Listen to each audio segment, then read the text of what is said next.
Hello, everybody, and welcome back to 40 Runs Running Club TV and our weekly Monday feature of Beneath the Bib, where we go beneath the bib of a runner within our 40 Runs Running community to find out a little bit more about them.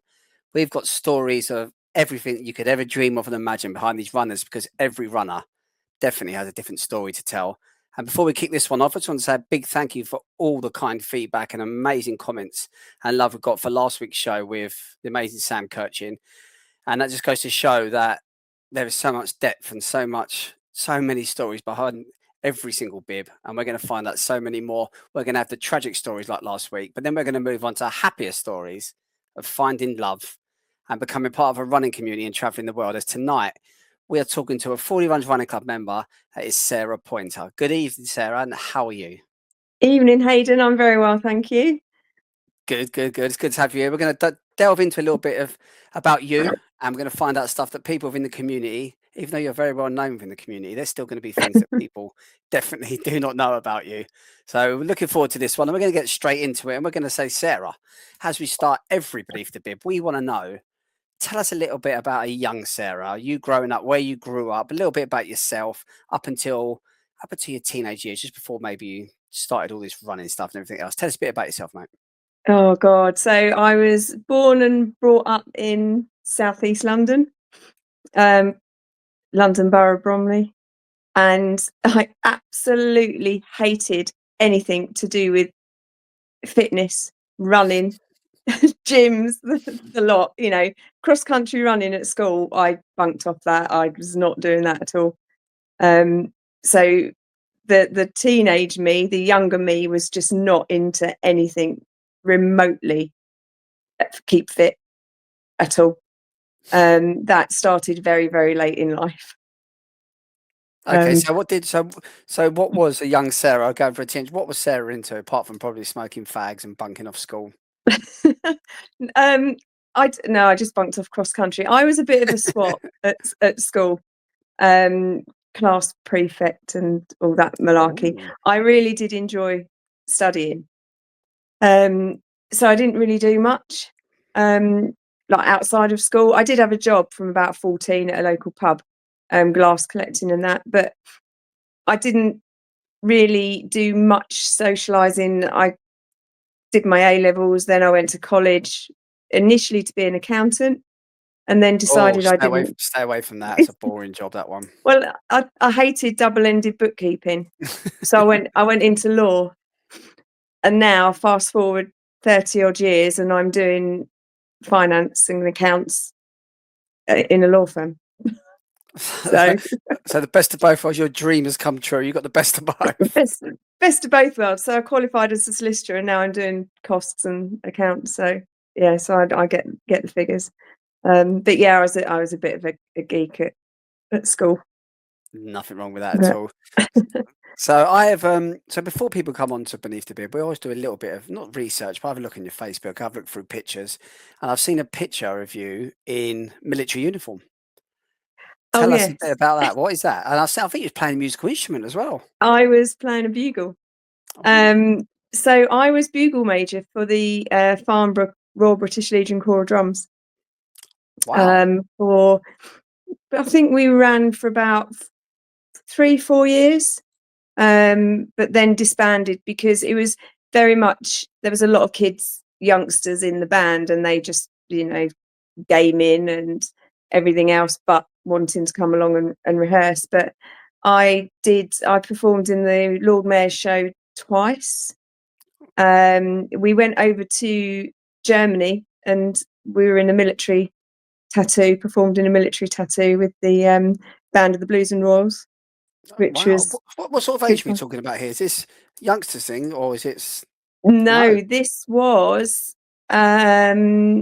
I think the band stopped about 2015, so it's only like 10 years ago. Yeah. So I was very musical as a kid at school, and initially I wanted to join the army to go into the band, and then realised you had to be fit. So that put paid to that. And then I saw something on Facebook that somebody was setting up a corps of drums, And I said, well, I can't play the drums, but I can play brass instruments. So I went along, and they made me bugle major. So that was, we had some really good times. Yeah, I can imagine traveling the world as well, traveling all right up into Germany, everything. That's brilliant. It's a Yeah, great hobby to have. So how do that we was, start to transition from doing something like this to then suddenly thinking, hating fitness and not wanting to go to the army because of it, to then suddenly think, do you know what, I want to start getting a bit fit, I want to start running. Tell us a little bit about how, not so much 40 runs at the moment, just a bit about how your running journey started. so I was married, and in November 2019 we separated. Okay. So I had a good bunch of friends, and a couple of them were runners, and I was used to take the mickey out of them. They're like, "Oh, we're going for a fun run," and I'm like, "No, those No such those thing. two words don't go in the same sentence." Um, and then it was Christmas 2019, and one of them said to me, "Why don't you do Couch to 5K? I'll take you through it. Do Couch to 5K." And I'm like, "You must be joking. I can't run." And then I thought, do you know what? She's willing to give up her time to spend time with me, to, because I was in a bit of a low place, spend time with me and get me out. So I was like, do you know what? Let's do this. So we started in 2020, and we my first run was something like 30 seconds run. Oh my, it was awful. I thought I was going to die. I couldn't breathe, and it was just horrendous. I did my first park run, I think, beginning of February 2020, and we were starting to do our alphabet.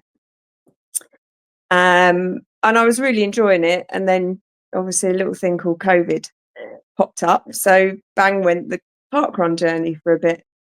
And then I remember when it should have been the marathon in April 2020, I went out and did a 10K run. That was my first 10K. And it just went from there. I used running during lockdown as a way of getting out of the house. Yeah. And I would just go out quite often. I'd have the dogs attached to me, so I'd run with 3 dogs attached to me. Um, Wow.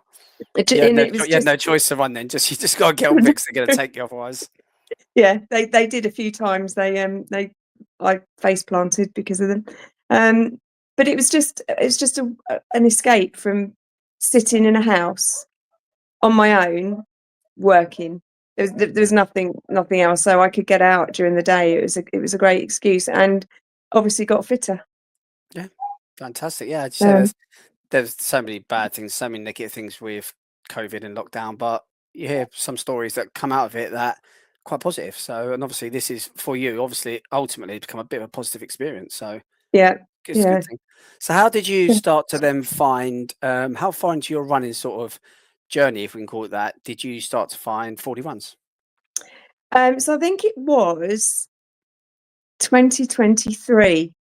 So I started to run with Nikki Stanford, who heads up the North Hampshire satellite.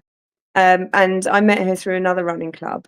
And she had joined Fordy's, and she said, "Look, we're going to go. They're going to do a park run.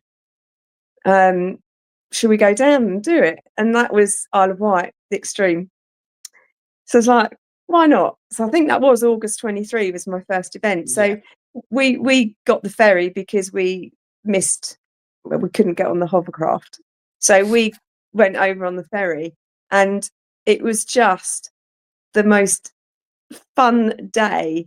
It was absolutely brilliant, absolutely brilliant. And that day I did my first 40 order on the store, thanks to Mark. um and it just went from there. Just got involved with the club, and going to events. And I think we then did February 24 was my first stint as a 40 abroadie, over to Amsterdam for the Z, Yeah. which was again just such fun. I cannot recommend these if you can get away with the club. just do it. It's This literally is actually something I wanted to touch on as well. So I should have done it in the intro, really, but you're probably the one person that definitely matches me with going abroad with these races, and obviously you're probably on par with Shell Massey. Although that is pushing it because she does do some events no, abroad. she does But also, when it awesome comes to ones. kit as well, you're probably one person that's definitely got more kit than what I have. And that is saying something. Every time I see, you've got the full array, the full rainbow colours of kit, haven't you? Yeah, I've got a bit. It's a bit obsessive now. It's pretty. As you said, Isle of Wight. I remember we talk about extreme park run, and for me, Isle of Wight was the best one. I absolutely loved it. It was a fantastic Yeah. day. It's just so many members. It was their first sort of meet up, their first introduction as a community, and it was just an absolutely fantastic day. So yeah, you definitely chose the Yeah. right day to get involved. So since that point, I've seen you at loads of events. You do a lot of events, but as you said, talking about going abroad, you do a hell of a lot of these events abroad. And for someone who in 2023 wasn't really doing that much running or joining 40 runs, since then, tell us a bit about the super halves and your super half journey, because I know I've got that 6th star medal, the Yeah. super half one. Tell us a bit about why you wanted to Yeah. do that journey and how that came about. So I I sort of fell into that completely by accident. So I've got some other friends, and they were going to Prague in 24. They were doing Prague half in 2024, and was it 20? Yeah, it was 2024. And they're like, why don't you come along? I'm like, no. And I decided reasonably last minute to go along, because I was doing London landmarks. And they're going, come on, you can come. Why don't you come with us? I was like, yeah, but I've got London landmarks, so I can't. And then I got thinking. I went, but actually, what day is Prague? And they went, it's the Saturday. I went, I'll do it then, because London landmarks is obviously the Sunday. So I applied, or got a place. It was easy then, and off I went to Prague and flew out on the Thursday morning, did the run on the Saturday morning, flew home Saturday night, and then up to London for the London landmarks on the Sunday. And Unbelievable. I managed to get into Valencia and Cardiff in 2024, and then I did Lisbon, Berlin, and then Copenhagen was my final one in 2025. Yeah. And it was just, I mean, getting that medal at Copenhagen, that was a special day, because I think we started off, as you'll remember, in the Awful pen, in day. the most, Awful day. the weather was hideous, but do you know what? I've never had so much fun in a starting pen, because there was, most of us were there. There was a lot there, all in the same boat. It was Iddy's birthday, Yep. so I lost count of the amount of times we got everyone to sing a happy birthday. And then coming over the line, I ran with Katie, and then Nikki and Debbie were with us as well, a little bit ahead of us. And just coming over that line and knowing that I've got that, all of this, I've got my medal, because I'm not going to do the majors. I just, I've done London. I just can't do the majors. It's just financially out of reach. So this was the next best thing. And I hadn't really heard of the super halves. I think it was Al that did a post about it. I was like, yeah, that looks good. So Brilliant. Absolutely yeah, brilliant. So you spoke about London Marathon a bit there. So I'm going to take it back to that, because we're going to talk about the fact that you spoke about you separated in 2019, but you have found love since. yes, And it's someone that comes to the club, it's someone that helps out of the club, volunteers a lot. And that is Chris. And he's great for the club. And he's actually come and he actually did run London Marathon last year. And yeah, you run with him. So tell us a bit about your London Marathon experience with him and your finish line antics. yeah. So Chris wasn't, well. His running background was, as a kid, he was a junior England runner, Oh, wow. and very, very good. But he did sprints. So he was 100 meters, 200 meters, 400 meters, and gave that up at sort of 16, 17, and then hadn't done any running. Fast forward 24, when he meets me, And I said, just enter the ballot. You won't get in, don't worry. No one ever gets in on the ballot. Pay me 50 quid. You'll get 2 chances of the ballot, but don't worry, you won't get in. But you get a really nice reject top. And we'd been to Turin for a few days, and we got back and we were delayed, so we were back really late. And he went to bed, and I went to work. And then all the emails started, and the messages like, "Oh, didn't get in," because it was ballot results day. And then I just got a message from him, and it was one word, which I won't repeat. And he sent a screenshot, and I was like, "Oopsie." So I was like, "I've got to do this then, because I can't let him do it on his own." So I managed to get, luckily, a charity place, and we did London, and my goal was to finish on the Mall. And also I was really excited because I wanted him to experience mile 18, because you cannot describe what mile 18 is to a marathon runner, because you turn that corner and you see everyone and it just lifts you. You know, that you've done 18 miles, it's tough, and then you see you guys, and it's literally the best feeling. And I wanted him to experience that. I wanted him to experience the crowds and how people, complete strangers, cheer you on. So he did, and he did very well. We fast walked it. As I say, he's not a runner, but boy, can he walk fast. And we kept seeing Jack, who was in the Sheffield satellite. We kept seeing him dotted about the course. And then we got to Buckingham Palace and turned to go to the finishing line. And Chris said, "Oh, look, there's Jack. Have a chat with him. I've got to do my shoelace." So I was turned around talking to Jack, and all I could hear behind me was Chris going, "Don't ask me to do this again. I am not doing it again. I'm never running again. Do not ask me to. But I will ask you one thing." So I turned round and he's on one knee. And he proposed 100 meters from the finishing line. Wow. And I literally had no idea at all that it was going to happen. I think you must have been the only person in the community who had no idea, because I think we all knew. Yeah. I didn't know it was going to be the finish line, but we all knew, or we had suspicions that was going to happen that day. Yeah. I mean, I think Jack didn't know, because Jack said to us afterwards that he was videoing, and then he saw Chris sort of go down and thought, "Oh." So he stopped videoing and then realised why Chris was going down. But I mean, I remember there being a post, and Shell Massey's, I said to her, I think I need to do a poll as to who knew about this. And she went, "No, you need to do a poll as to who didn't know." So it carried the ring around the whole marathon.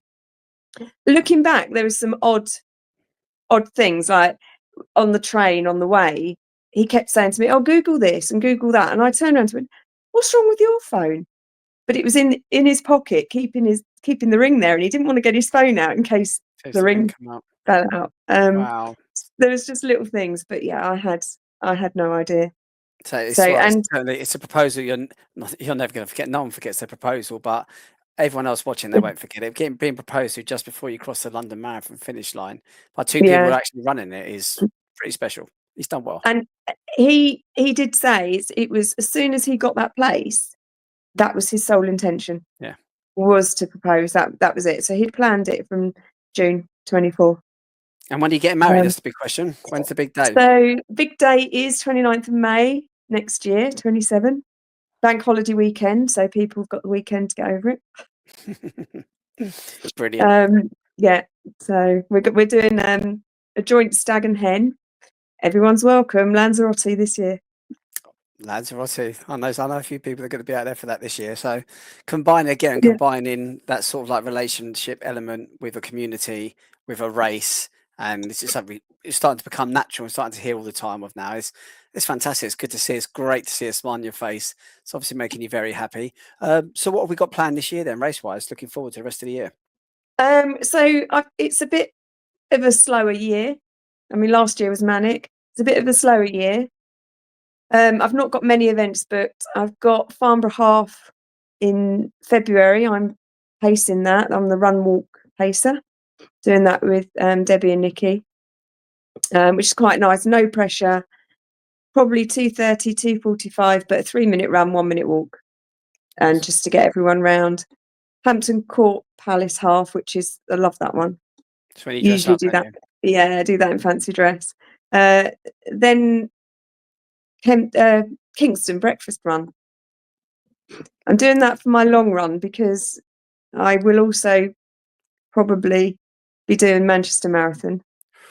Probably. Or are you in? I mean, I've got a place, So why would you not? but because I've also signed up to London Marathon my way the following week and doing it in reverse. I think the Manchester would take priority over that one without a doubt for me. No, You've got you've got 2 London Marathon medals over the last 2 years. Go and do the Manchester one. yeah, You'll love it. It'd be good for you. so You need to. It'd be good. um, So the only time we talked about this a few times, and it's coming from the wrong perspective, considering we're a community about everyone else. But I always say I don't get frustrated with you, but I see you sometimes not running your race because so kindly and incredibly, and we haven't even talked about it. We went out to Copenhagen to do the British Run, which only happens once mm, in a lifetime sort of thing. And it's an incredible event where you're running from one country to the next, you're experiencing it, and you didn't give up your race, but again, you were there to support another runner from the club who was very nervous about it. It was their first event abroad with the community, and they were nervous, and that was Joe Roberts. And mm, you give up your race, that's making it sound condescending. It wasn't that; it's the fact that you decided already that you're going to do this race with Joe. You're going to get her mm. through no matter what it takes, and you've done that. And I've seen you do that at London Marathon with Lauren. I've seen you do that at so many events, and it's a testament to you, mate. Honestly, it's something you should be really proud of. It is such a special thing to do, and it's brilliant. You should be really, really pleased with yourself. It's a lovely thing to do, mate. Honestly. I just get so much like pleasure. I mean, Vitality 10K last year. I said to Joe, we'll get you around. We'll do your PB. But she has been absolutely stonking with her training, and Yeah. she's just smashing PBs out of the park. And she told me what her PB was. I thought, yeah, that's fine. And then she went and smashed it. I'm like, oh You God, better am I slow going to be? down. Yeah, I was like, blimey. Brilliant. But we got her through it. I wouldn't tell her what I was going to try and get around in. Yeah. And we did it, and she got her PB. And you know what? The look on her face as we crossed the line, and she realised what she'd done. That was it. You And I know get it, that's and that's what makes it, and that's what makes you want to do it, and makes you want to carry yeah. on doing it. It's that feeling you get of almost giving back, and it takes a special person to do it. And honestly, you definitely are one of them. It's been great to see you doing that for a while I- now. I've got my PBs. I'm happy. I would like to do Manchester to see what I can do Yeah, on my own.